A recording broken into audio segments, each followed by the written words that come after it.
Так, ну і ось вона наша плата БМС. Значить, що? Що ми маємо? Ми маємо наступне. Тут у нас пайка, це недобре, але що поробиш? А тут треба буде всі контактики вкрай обережно, не пошкодивши, ну, принаймні максимально обережно. Може десь і відірветься, так що відірветься. Але будемо пробувати обережно.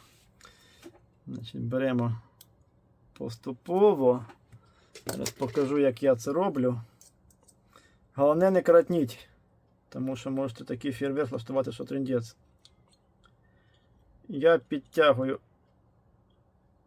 тягну, вірніше, узкогубцями, плоскогубцями, там не принципово, але мені зручніше узкогубцями. І допомагаю знизу відірватися контакту відкруткою. І тоді що?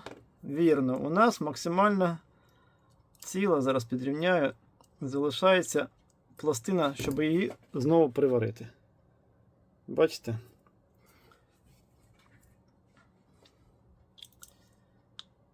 Якщо я бачу, що воно відривається без допомоги відкрутки, то відповідно я відриваю так. Якщо бачу, що треба допомогти відкруткою, корпус тікає, то допомагаю обережно відкруткою.